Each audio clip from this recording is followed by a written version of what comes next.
Buenos días, buenas tardes y buenas noches, dependiendo del lado de la latitud donde estén. Mi nombre es Luis Alejandro González, soy entrenador de natación y entrenador de triatlón de la ciudad de Córdoba, Argentina. Sean todos bienvenidos a mi proyecto personal, AG Entrenamiento, en donde intentamos crear un espacio de intercambio de ideas, debates, entrevistas a otros profesionales sobre diferentes temáticas, expresar ideas y tratar de compartir la experiencia que uno va aprendiendo en el campo con la intención de abrir nuevos caminos para los demás.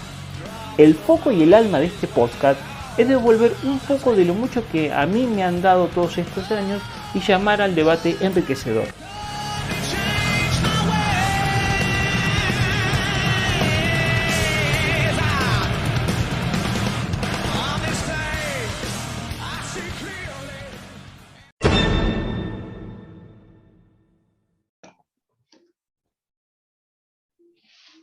Bueno, buenos días, buenas tardes, como sea, como corresponde en función de la hora que nos estén escuchando. Espero que estén todos ahí. La gente que lo siga, este querido amigo mío y entrenador Alejandro González.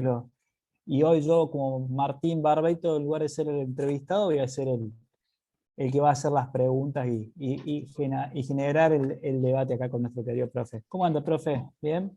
Todo bien, querido amigo, todo bien. Quemándome Bueno, la cesera bueno. con usted, como siempre.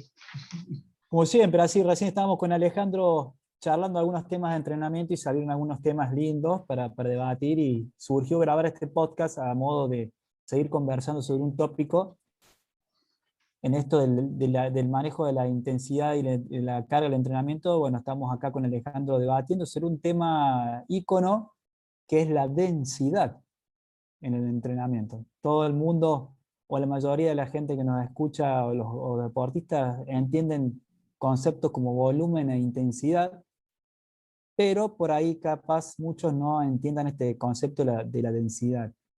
Entonces, Ale, querido, tu experiencia, tu conocimiento, ¿qué le transmitirías a alguien que te está escuchando con el nivel de no entrenador, sino con el nivel de un deportista amateur que practica este concepto de densidad de entrenamiento? ¿Qué hace, Tincho? A ver, tradicionalmente, y no está mal, pero es incompleto, la densidad se toma como la relación trabajo y pausa. Entonces uno dice, bueno, Martín corre 10 kilómetros en 40 minutos y Alejandro corre 10 kilómetros en 50 minutos. El trabajo de Martín fue mucho más denso que el de Alejandro. ¿Por qué? Porque recorrió la misma distancia en mucho menos tiempo. ¿Sí? Ujú. Eh, Claro. la densidad en forma clásica en la teoría del entrenamiento hace referencia a cuánto tiempo tardás en realizar el trabajo. Se supone que mientras menos tiempo tardás en realizar un mismo trabajo comparado con vos mismo o comparado con otra persona, el trabajo es mucho más denso, porque entró el mismo trabajo en mucho menos tiempo. El problema está en que la densidad no te lo da el carácter del esfuerzo, porque hay muchas otras cosas mezcladas de por medio, sobre todo para los entrenadores, y esto quiero que quede claro, que trabajamos presencialmente con los chicos. Nosotros seríamos como entrenadores mixtos, porque trabajamos a distancia y trabajamos con gente directamente. Hay muchos entrenadores que trabajan y las formas y las tecnologías están permitiendo cada vez trabajar más a distancia. El Ujú. problema está en la cuestión emotiva y voy a entrar bien en detalle. Todo el mundo cree que los patrones de carga o el manejo de la carga de entrenamiento, el famoso 3x1, 2x1 o 1x1, etcétera, etcétera, se da por una manipulación del volumen y la intensidad. Ujú. Cuando uno va a revisar, y yo he revisado muchos planes de atletas de alto nivel de natación, de atletismo, sobre todo de maratón, y muchas opiniones, muchos debates entre entrenadores, vos te das cuenta que muchas veces la carga es muy plana. No existe esa variación de carga 2x1, 3x1.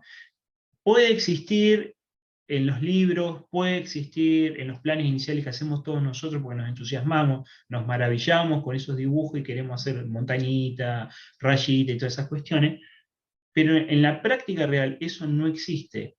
¿Por qué? Porque la densidad te la da la capacidad que tiene de soportar el deportista a presión. Por ejemplo,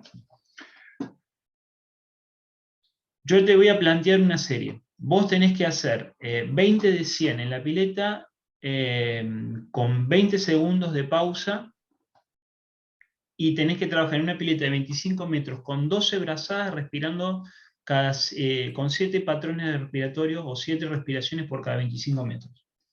Esa serie tiene una densidad y tiene unas premisas técnicas a sostener y soportar. Si yo no tengo mucha capacidad de hacer foco, vos me ponés esa serie y a mí me quema la cabeza, me mata. Esa serie para mí es muy densa. Ahora, vos si tenés la capacidad de sostener la atención más que yo, esa serie para vos no es densa.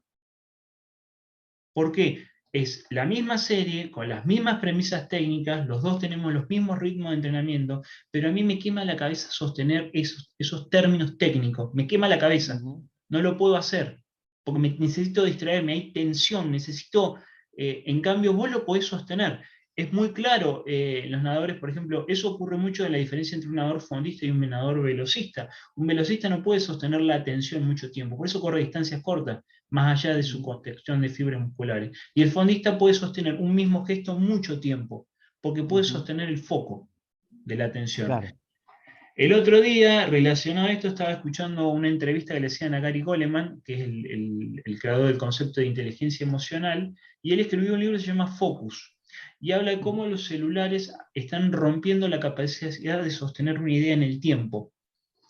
Entonces han probado, sobre todo en China, que son vanguardistas en esto, en eliminar de las empresas todos los celulares, de los colegios todos los celulares y de los entrenamientos todos los celulares. Y han descubierto que los chicos pueden sostener más de 6 minutos la atención y los rendimientos mejoran automáticamente. Y las metodologías fueron exactamente las mismas. Yo puse el foco de atención como un indicador de densidad. Otro indicador de densidad emocional puede ser que esté la presencia de tus padres o no, o que el entrenador te esté presionando o no, o que soportes estímulos negativos o no. Entonces, muy probablemente, una carga plana, uno dice, bueno, una semana nadaste, por ejemplo, 70.000 metros, otra semana 70.000 metros, otra semana 70.000 metros, y repetiste las series con la misma intensidad, pero puede ser que haya sido más densa porque cada vez fuiste agregando o más premisas técnicas, o fuiste poniendo más presión emotiva, o fuiste cambiando el ambiente, o fuiste poniendo pequeños elementos que hacen que el contexto donde se realice ese entrenamiento cambie completamente. Entonces, eso da a la densidad de la serie, del patrón de carga, y no solamente por un simple interjuego de volumen, intensidad y pausa. ¿Sí? Está bueno, Ale. Y eso es muy poco entendido. Mucha gente cree que por subir el volumen está subiendo la carga de entrenamiento. Y muchas veces subir, para una persona que está muy entrenada, subir el volumen, al contrario, lo estás descargando más que cargando. Porque sus células están tan acostumbradas a liberar energía bajo presión y estrés que al organismo lo dejas a punto para constantemente estar rindiendo alto. Capaz que no en el punto más alto, pero sí estar rindiendo alto. En cambio, si vos modificás una cuestión afectiva de la serie, por eso nosotros decimos siempre que la serie está viva, la serie vive, la serie modifica, cambia. ¿Sí? Capaz que tenés, por ejemplo, deportistas que toleran la presión y están cómodos bajo presión y en condiciones totalmente adversas, por ejemplo, que los estén agrediendo, que los estén atacando, que el nadador de al lado o el corredor de al lado del carril les esté tirando cosas, y los tipos se sienten cómodos, o tienen algo que probar, tienen algo que probarse a sí mismos. Hay una cuestión afectiva en la cual tienen algo que probarse a sí mismos, y eso es un combustible. Entonces, en condiciones adversas, los tipos se potencian.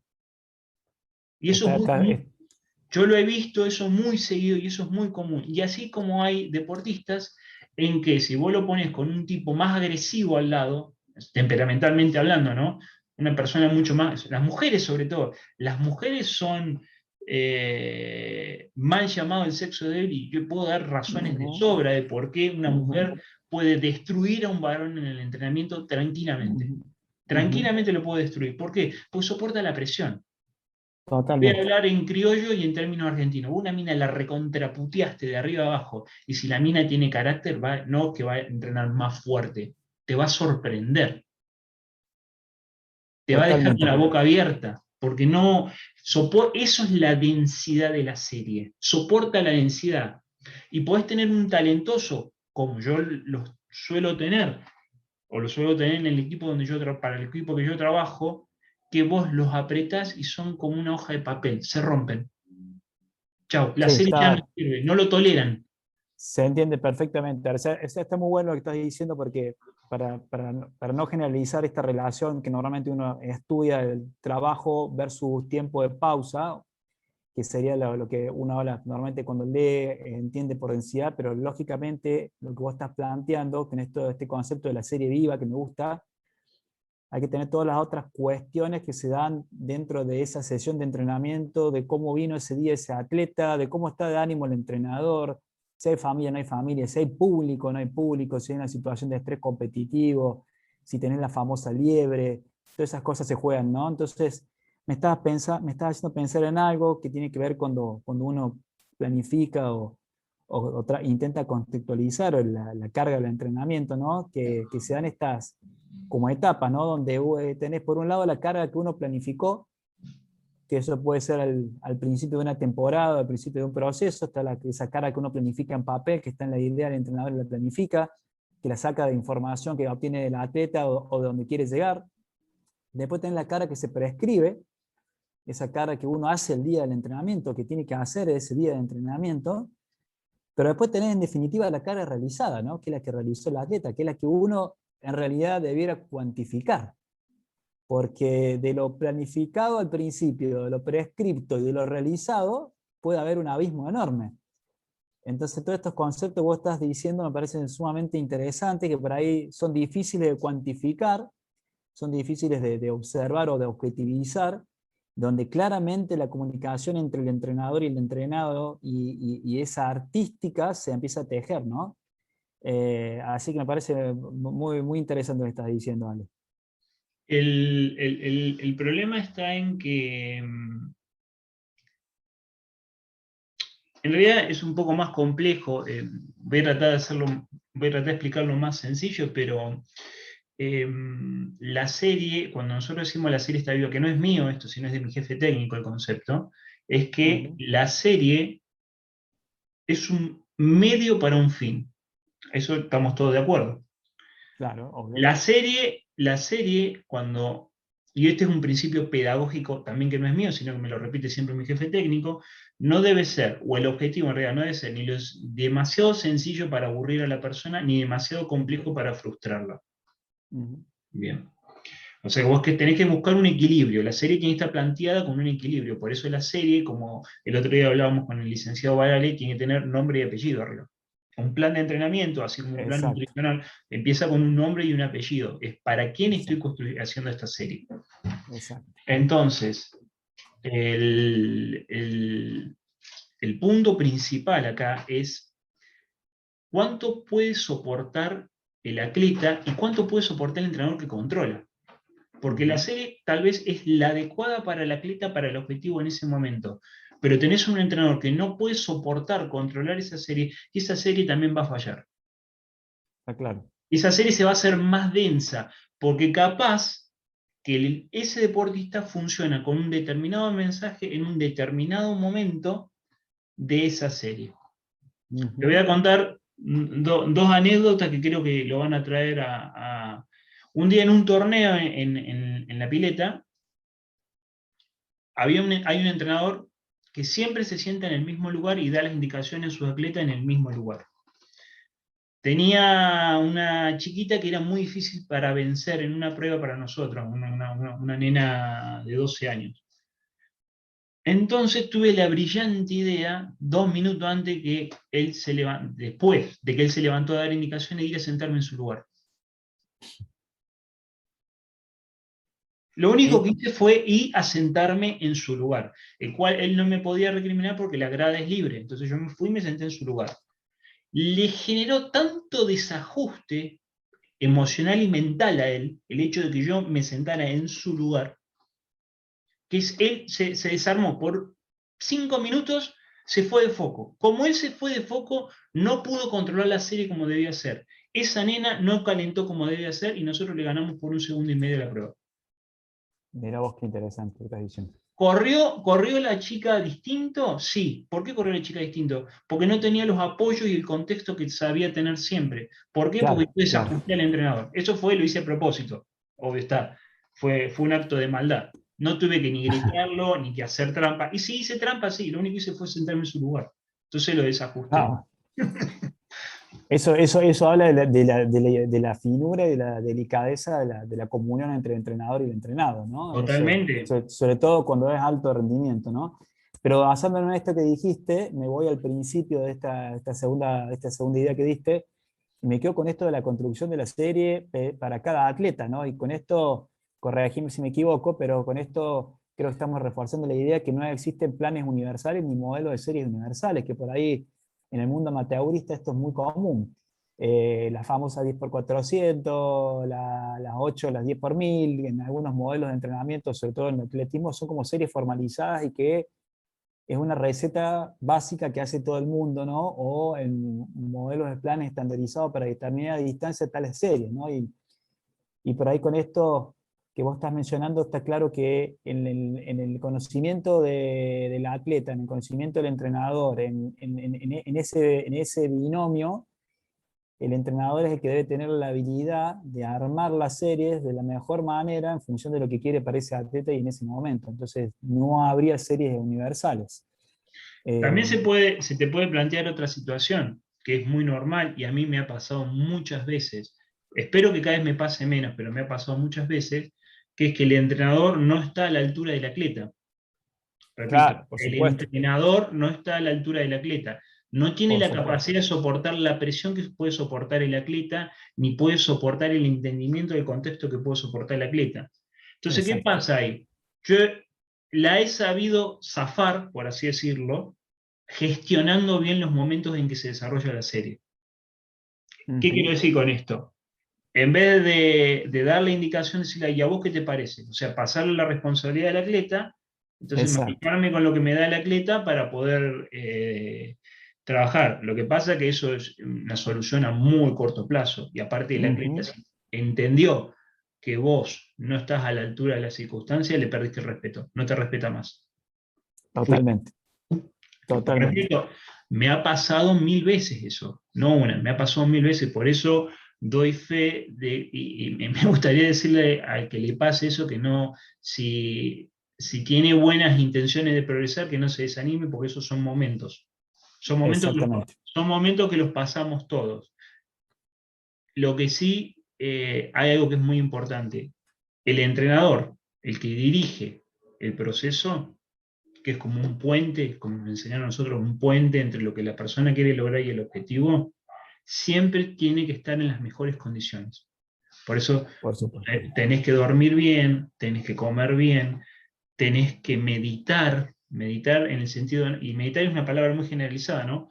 Ujú. Meditar en el sentido que tenés que estar en calma, tenés que estar relajado y tenés que transmitir la orden correcta en el momento correcto y estar preparado para las circunstancias que se puedan presentar, porque eso le da confianza al atleta y eso hace que la serie para él se vuelva menos densa.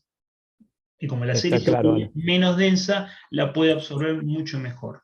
Esto que estoy diciendo no escapa a la ciencia, está dentro de las ciencias cognitivas. Lo que pasa es que hay que formarse en ciencias cognitivas para interpretar Ujú. todo lo que ocurre.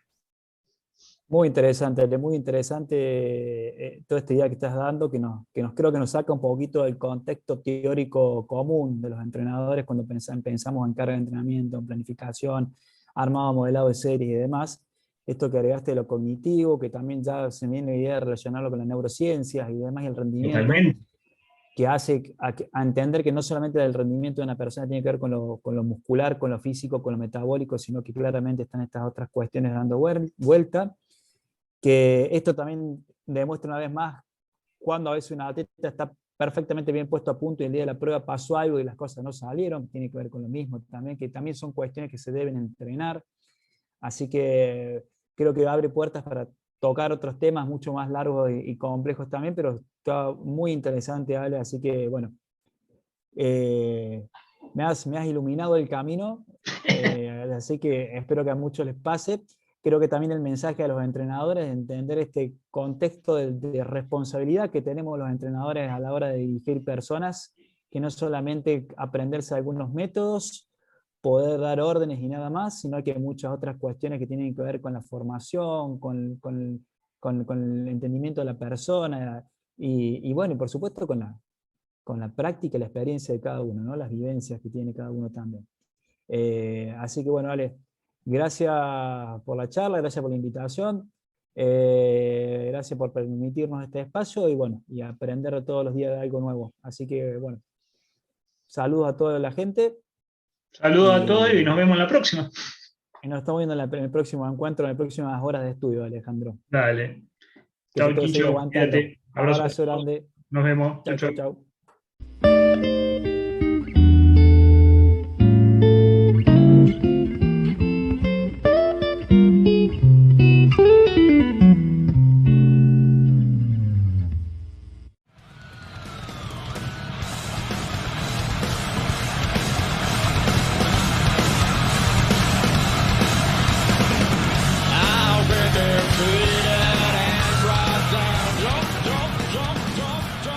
Espero que este capítulo les haya gustado. Recuerden transformar las palabras en acciones, ya que este es un camino de un eterno aprendizaje y la acción siempre tiene el lugar principal.